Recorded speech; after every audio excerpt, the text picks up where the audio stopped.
디리스킹만이 살 길, 이 나라 대탈출한다. 일단 어려운 단어가 있죠. 예, 디리스킹이라는 단어 말입니다.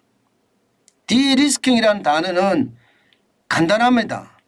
미국과 중국이 충돌하면서요, 중국 경제가 무너지는 건 확실하다.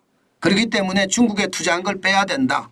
너무 많이 중국에 집중으로 투자해 놓으면 리스킹, 위험이 굉장히 큰데 이것을 줄이기 위해서는 중국에 있는 자금을 좀 빼고 공장도 좀 빼고 분산 배치해야 된다. 이게 디리스킹의 핵심입니다. 이 말을 해석을 딱 들으니까 아, 중국의 상황이 진짜 심상치 않구나. 이 나라 대탈출한다 하는데 이 나라가 중국이구나. 여러분 그렇게 느껴지시죠? 맞습니다. 중국입니다. 지금 중국의 상황 진짜 좋지 않습니다. 예, 차이나 엑소도스라고 이야기할 만큼 중국에서 탈출은 굉장히 빠르게 전속력으로 일어난다. 저는 이렇게 생각합니다. 여러분 이거 한번 보세요. 최근에 결정된 중국 탈출에 대한 이야기입니다. 현대제철, 베이징법인, 충칭법인도 매각한다. 뭐 이렇게 이야기하죠. 사실 현대제철의 베이징법인이나 충칭법인이 매각하는 것은 어쩌면 당연했어요. 왜? 현대자동차의 베이징법인이나 충칭법인이 나쁘니까 매각을 했던가. 그러니까 이게 현대제철의 베이징법인이나 충칭법인이 거기에 계속 있을 수가 없었습니다. 계속 적자 내고 있었거든요. 결국은 매각으로 어떤 방향을 잡았고요. 롯데케미칼은요. 예, 롯데 삼강케미칼 지분 전량 매각했습니다. 이게 중국하고 합작사거든요. 롯데 삼강케미칼이.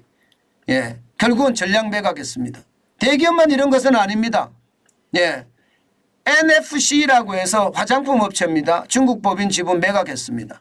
3기라고 해서 자동차 부품 공장 회사입니다. 이것도 지금 매각했습니다. 지금 이런 것을 보면 말입니다. 우리 기업들의 중국 탈출은 굉장히 빠르게 러시를 이룬다. 예, 그렇게 이야기할 정도로 중국에서 철수하는 것이 굉장히 빨라지고 있습니다.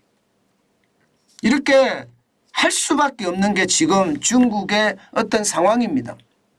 여러분 미국과 중국이 충돌하고 나서요. 중국의 어떤 경제는 점점 꼬꾸라지고 있는 모양새입니다. 실질적으로 한번 보실래요? 수출이 지금 보세요. 수출이 7월에 수출이 마이너스 14.5%까지 꼬꾸라들었습니다. 이것은 여러분 여러 가지 이유가 있습니다. 여러 가지 이유가. 기본적으로 제가 생각해서는 미중 충돌에 의해서 무역 제재라는 그 틀도 있지만 새로운 세계 질서의 어떤 재편도 굉장히 영향을 많이 미친다고 봅니다. 사실 이게 새로운 세계 질서가 러시아가 우크라이나를 침공함으로써 독재주의 진영과 민주 진영으로 확연하게 구분이 되죠. 미국을 중심이로 한 서방, 일본, 대한민국, 대만 이게 이제 민주 진영입니다. 자유민주 진영. 그리고 독재 진영은요. 이게 러시아, 중국, 북한, 벨라루스 이 정도입니다. 이렇게 국제 질서가 새롭게 확실하게 재편이 되니까 반중국 정서가 굉장히 크게 깔립니다. 쉽게 말하면 국가 안보와 관련된 것은 중국 제품 안 써. 이렇게 되는 거예요. 그러다 보니까 말입니다. 전 세계적으로도 특히 자유진영에서 말입니다. 중국의 빈자리가 굉장히 늘어가는 거예요. 물론 그 자리는 일본이 메꾸고 대한민국이 메꾸기는 하죠. 그러면서 더 일본이나 대한민국은 성장할 가능성이 있는 거고요. 그렇지만 중국은 완전히 꼬꾸라지잖아요. 지금 5월에 마이너스 7.5%, 6월에 마이너스 12.4%, 7월에 마이너스 14.5%거든요. 계속 꼬꾸라질 거라는 게 시장의 예측이에요. 수출이 이렇게 꼬꾸라지면 우리 기업들이 여기에 남아 있을 이유가 없잖아요. 그죠? 예. 우리는 대부분 중국 수출 기업에 부품을 납품하거나 아니면 반제품을 납품하는 것이 많았는데 이게 중국의 수출이 꼬꾸라지면 우리 기업들도 철수할 수밖에 없는 게 현실입니다. 여기에다가 소비도 지금 만만치 않습니다. 소비 자체가 보면 중국도 소비가 전체 경제 성장률에 차지하는 비중이 60% 가까이 되거든요. 그런데 7월에 2.5%까지밖에 성장을 못했어요. 6월에는 3.1%밖에 안 되고요. 예. 뭐 4월에 18.4% 성장했다고 하지만 작년에 대비해 보면 예, 작년에 마이너스 11.1%거든요. 이게 전년 대비이기 때문에 작년 4월에 상하이 봉쇄했었잖아요. 그 여파, 기저효과예요. 실제로 기저효과를 빼고 하려면 20%가 넘게 소매 판매가 늘어났어야 되는데 못 늘어났다는 거예요. 다시 말해서 내수가 쪼그라들고 있는 겁니다. 내수가.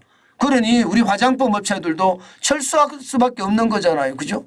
철수할 수밖에 없습니다. 문제는요. 이렇게 수출이 무너지고 소비가 무너지면서 말입니다. 예.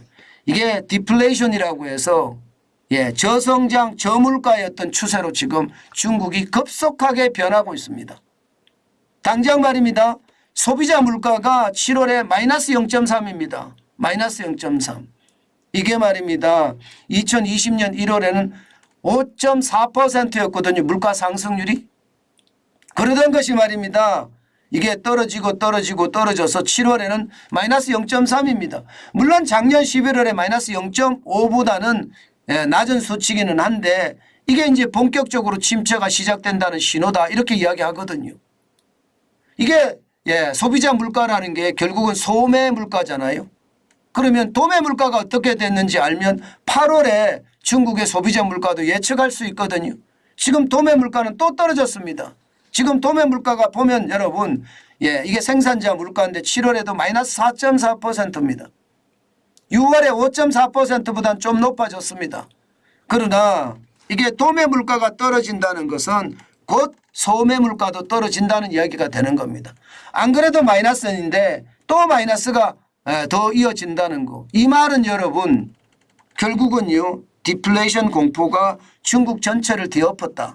여기다가 부동산의 어떤 위기 여기에서 자금으로 금융으로 전이되는 모양새 이런 것까지 다 겹치니까 뭐 쉽게 말하면 이렇습니다. 에라이 모르겠다. 더 이상 중국에는 기회가 없다. 이제는 탈출해야 된다. 이렇게 생각하는지도 모르겠습니다. 실제로 말입니다. 실제로 도매 물가가 떨어지고 중국 경제 전체의 디플레이션 공포가 커지니까 외국 기업들도 지금 속속 떠나고 있습니다. 외국 기업들도 보세요. 일본의 마쓰다 자동차 회사잖아. 철수. 일본의 미쓰비시 철수입니다. 영국의 ARM 철수입니다. 미국의 보잉 철수입니다. 지금 세계적인 글로벌한 회사들도 지금 탈중국 엑소독스에 동참을 한다 이런 얘기잖아요. 지금 한국 기업만 탈출하는 것은 아닙니다. 지금처럼 말입니다. 외국 기업들도 중국 탈출 러신을 이루고 있습니다. 문제는요. 이게 시작점이라는 거예요. 벌써 많이 탈출을 했는데 그것은 아무것도 아니다. 앞으로 탈출할 것에 대비하면 이거는 세 발의 피다. 조족지혈이다. 이렇게까지 이야기합니다. 결국 말입니다. 중국에서 탈출한 기업이 베트남, 인도네시아 아니면 저기 인도로 다 몰려간다. 이렇게 이야기합니다. 그만큼 말입니다. 중국의 사정 좋지 않습니다. 어떤 분들은 그렇게 이야기해요. 지금이 중국에 투자할 기회다. 그래서 중국에 투자하는 사람들도 있다. 이렇게 이야기하지만요. 여러분 제발 제발 조심하시기 바랍니다. 투자야 여러분 뜻대로 하시는 일이지만 진짜 조심하셔야 될 게 그만큼 말입니다. 너무너무 불안하다는 이야기. 너무너무 불안하다. 이대로 가면 이게 그냥 쉽게 끝날 일이 아닐 것 같다 하는 그런 생각도 들거든요. 때문에 여러분 지금 중국은 미국이 죽을 때까지 기다린다 뭐 이렇게 이야기할 수도 있습니다. 제가 그런 말씀 드렸잖아요. 하늘에 태양은 두 개가 될 수 없다. G2가 몇 말이냐. G2란 말 자체가 이미 미국 사람들에게는 먹히지 않는 이야기일 수도 있다. 그렇기 때문에 G2에 대한 이야기보다는요. 이게 결국은 충격파가 어디까지 미칠지를 우리는 예측을 해야 된다. 제가 봐서는 금방 중국이 뭐 미국과 타협을 봐서 금방 이렇게 할지는 않을 것 같고요. 전체적으로는 아마 충격이 상당 기간 가지 않겠느냐. 기회는 언젠가는 오겠죠. 올 수도 있을 겁니다. 중국의 어떤 정책 방향이 달라진다면 말입니다. 그렇지만 시진핑의 정책 방향이 쉽게 달라지지는 않을 것 같아요. 예, 그런 것을 생각을 해보면 말입니다. 앞으로 오랫동안 말입니다. 오랫동안 중국이 좀 어려워지지는 않을까. 그런 생각도 저는 해봅니다. 그런 생각도 저는 해봅니다. 예, 그만큼 말입니다. 중국에 대한 것은 왜 기업들이 탈출을 할까? 예, 이 생각을 곰곰이 해봐야 됩니다. 예, 기업들이 탈출하는 이유는요, 돈이 안 되기 때문이거든요. 기업들은 이유 없습니다. 돈이 안 되면 무조건 탈출이에요. 무조건 탈출이에요. 예, 무조건 탈출입니다.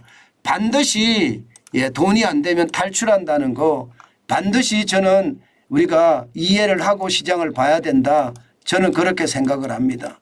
그만큼 말입니다. 여러분 시장의 위협이 크다. 굉장히 크다. 중국발 위협은 앞으로도 더 커질 거다. 저는 그것을 반드시 감안을 해주고 시장을 바라봤으면 좋겠어요. 그것만이 우리가 우리 돈을 지키는 길이 아닐까. 저는 그런 생각도 해봅니다.